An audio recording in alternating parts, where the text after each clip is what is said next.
Hi, I'm Richard Boykin, and I'm proud to serve as the General Chair of the Illinois Black Hall of Fame.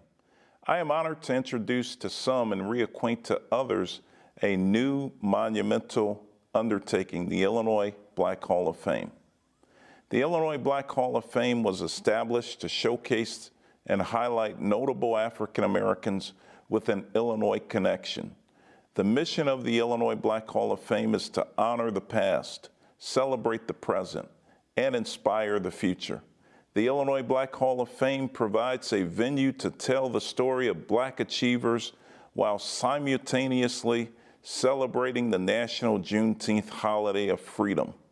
The Illinois Black Hall of Fame made its virtual debut on June 19, 2021, when we inducted 5 Illinois notables. Those inducted included Chicago's historian, the late Dr. Emile Black.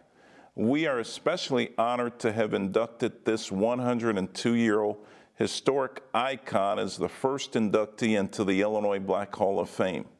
Dr. Black was flanked in the inaugural lineup with the following honorees: Reverend Jesse Lewis Jackson Sr., Spencer Leak Sr., and posthumously, the first Black mayor of Chicago, Harold Washington, and aviator Bessie Coleman. Today, we are preparing to kick off the second annual in-person Illinois Black Hall of Fame to be held on June 18, 2022 at the Governor State University. We have with us Illinois Black Hall of Fame Honorary Chair, the Honorable Congressman Danny K. Davis, representing the 7th Congressional District of Illinois, who was one of the co-sponsors of the Juneteenth commemorative bill signed by President Biden on June 17th of 2021. We are indeed honored to have our other honorary chair, Dr. Cheryl Green, a trailblazing educator serving as the first woman and first Black person to become president of the Governor State University. Governor State University is the home of the Illinois Black Hall of Fame. Congressman Danny Davis and Dr. Green will share words of wisdom about the significance and importance of the Illinois Black Hall of Fame. I am pleased to introduce Ms. Zion Banks, our moderator.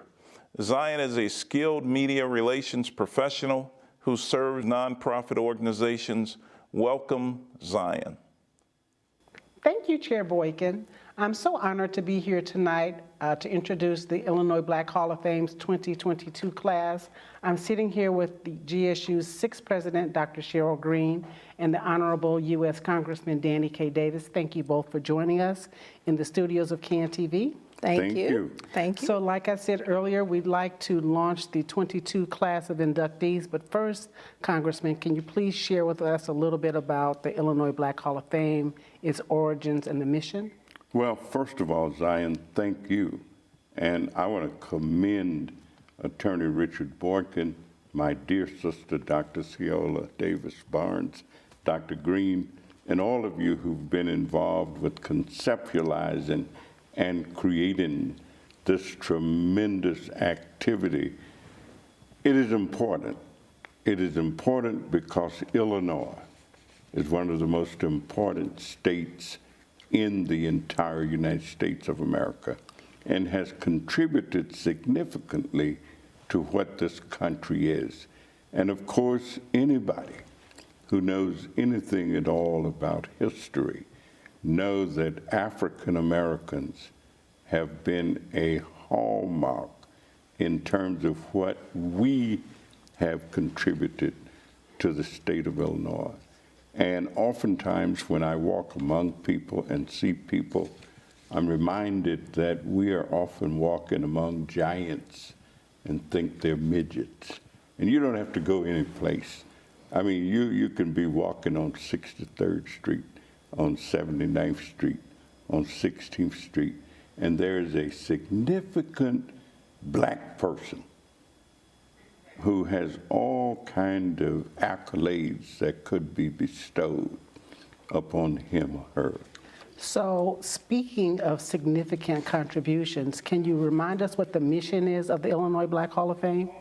Well, I think the mission is to keep alive the recognition that all of us play significant roles in the generation of our society and causing our society to be. And those who've gone on in many ways that others don't know about should have the opportunity to meet and know of the significance of those individuals, because we're constantly riding on the shoulders of our ancestors. Thank you. Those who've gone on before us. Thank you for Absolutely. that. I think that I read somewhere the mission is to honor the past, celebrate the present, and inspire the future. And it does every bit of that without any equivocation. When we do that, though, we also honor ourselves. Thank you for that. So, Dr. Green, you're a trailblazer in and of yourself. So, as the first African-American president at Governor State University, I know that less than a year into your tenure, you were approached with the idea of the university housing the Illinois Black Hall of Fame. Why was this so appealing to you?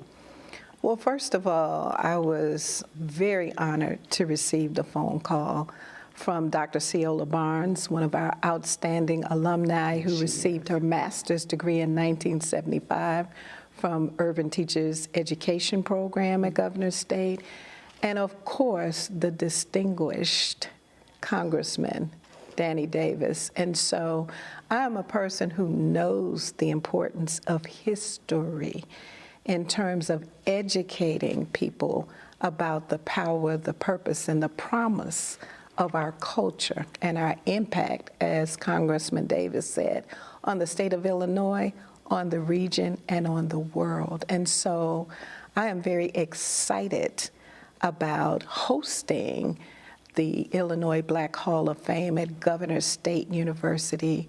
I believe that, you know, we will have an amazing opportunity to showcase the talents, the history, and the contributions of a people that has been denied.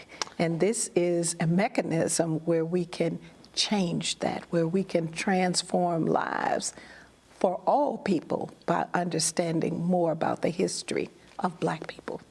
So, speaking of showcases, in 2021, the Illinois Black Hall of Fame honored you, Lieutenant Governor Juliana Stratton, as well as U.S. Representative Robin Kelly as First Ladies of Distinction.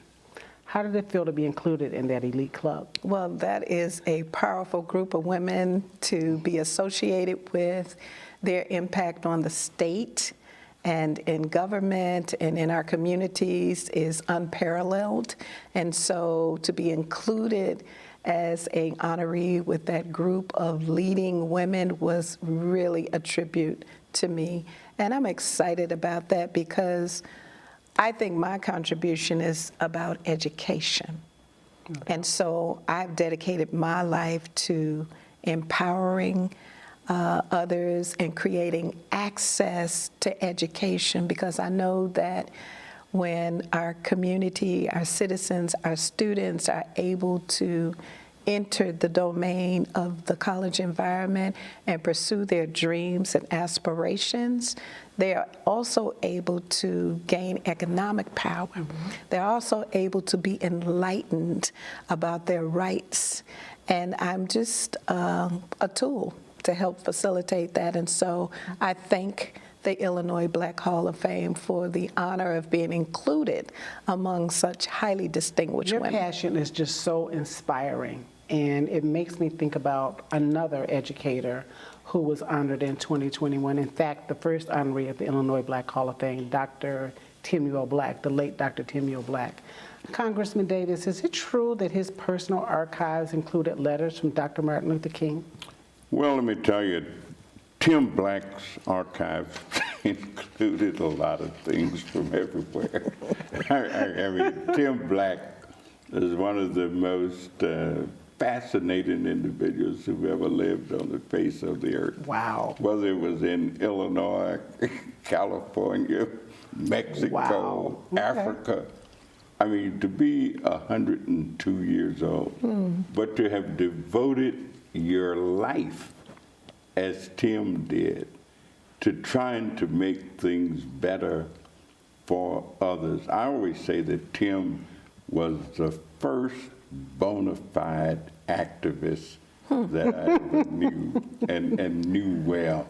I've known Tim for over 50 years, and Tim has been engaged ever since I've known him. And he was so easy to deal with, easy to get along with, easy to understand, always lifting up others, never really thinking of himself. And that was really my experience with him as well. So thank you for sharing. Speaking of passion, Dr. Green, I know that you're passionate about social justice, issues that center on education and voting rights. And so I'm just thinking about the racial reckoning period that we're in now. Does that make the significance of the Hall of Fame more so?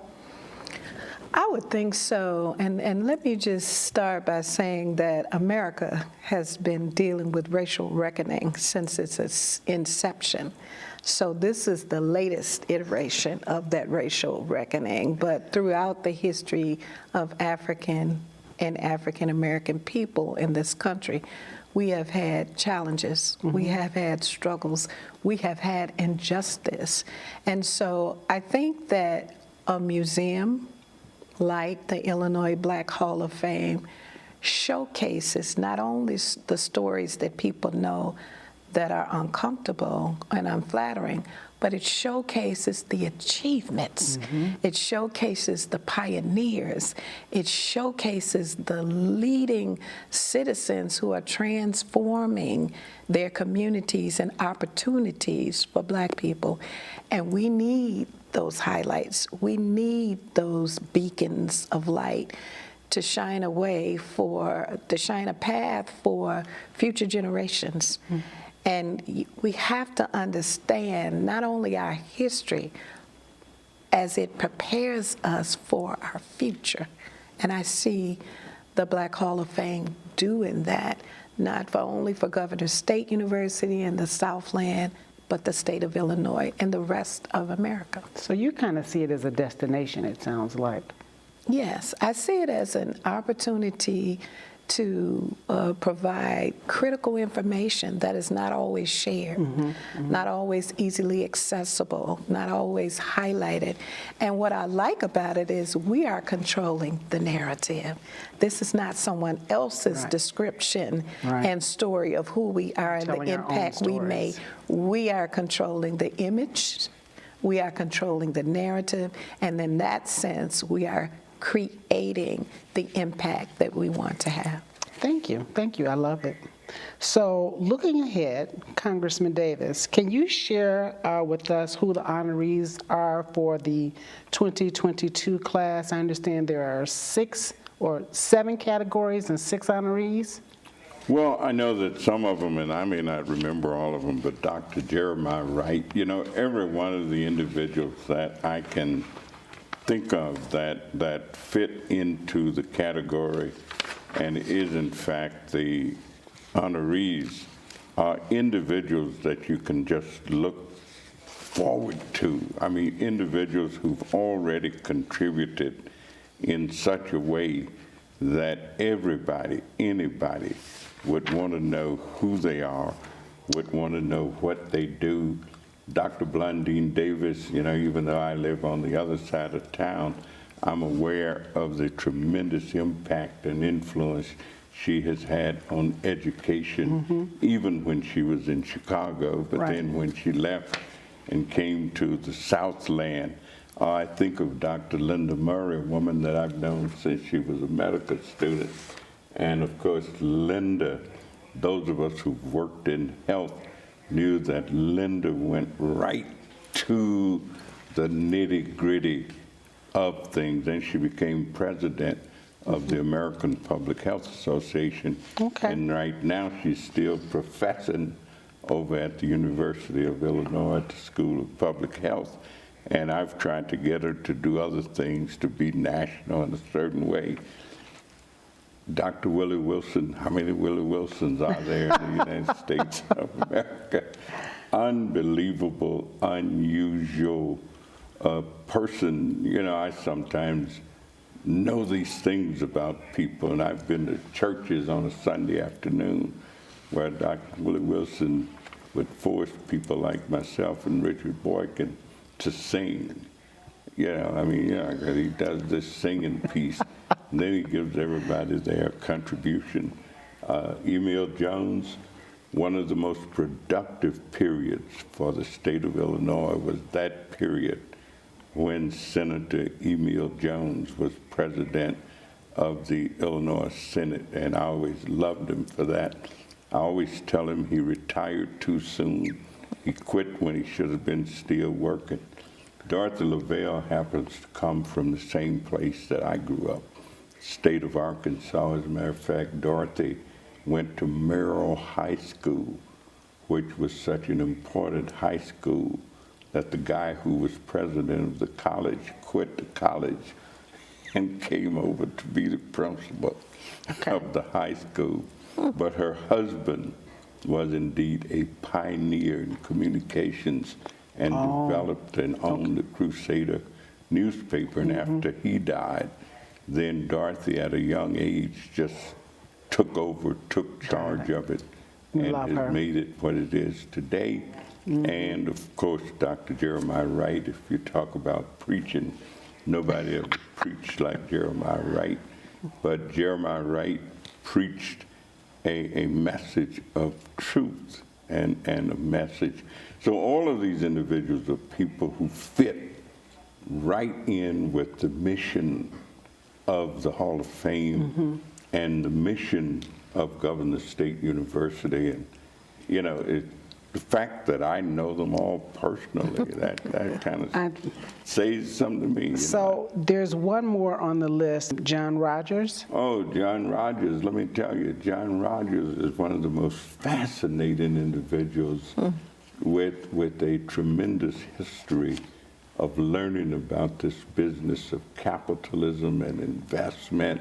Started doing it when he was a young boy with a few dollars that his father entrusted him with. Right. And now he is one of the top in the United States of America and the world, period, when it comes to investments and what to do with money if you ever get in it. Well, I am excited. I am excited to see this new class. Is there going to be an event? Is there a gala, Dr. Yes, Green? as a matter of fact, we are hosting our first in-person on-campus gala on June 18th, 2022, and I'm just excited that we will be using our fabulous Center for Performing Arts. And I know the buzz is in the air. I know the excitement is already starting to rise. It's going to be an amazing event, and we want as many people as we can hold to show up. And if you can't show up, go ahead and donate, because it will be a fundraiser, because we have to invest in this type of institution.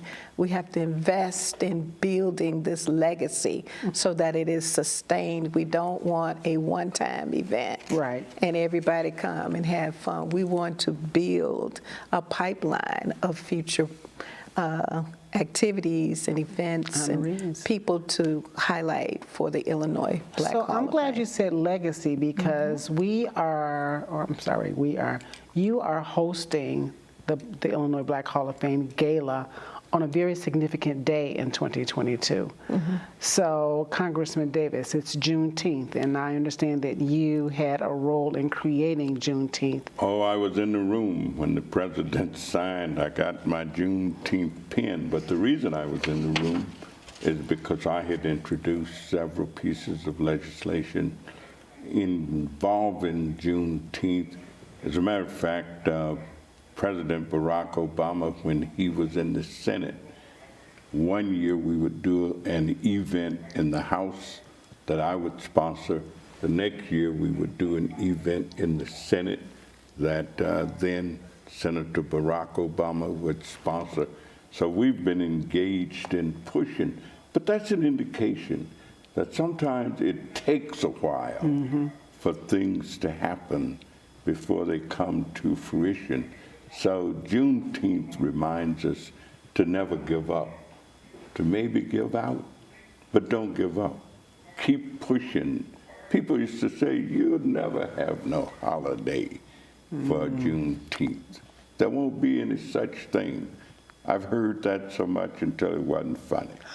I heard people say there wouldn't be no university out here where Governor State is. All right. But And here if we you are, keep 50 years later. moving, keep believing, keep doing, it keeps happening. Thank you, Congressman Davis, for those inspiring words. And thank you, Dr. Green, for the history lesson, always. Thank you. And thank you for joining us tonight in the studios of CAN TV. To learn more about the Illinois Black Hall of Fame, please join us for our Juneteenth Gala. In the meantime, visit us at www.ibhof.org. Thank you. On June 18th, 2022, at Governor State University, the Illinois Black Hall of Fame will induct its second inaugural class. Individuals included in that class include people like John Rogers, Dr. Willie Wilson, and many, many more. I encourage you to go to the Illinois Black Hall of Fame website, get more information on this induction ceremony. Planned for June 18th, 2022 at Governor State University. Thank you, God bless you, and God bless the Illinois Black Hall of Fame.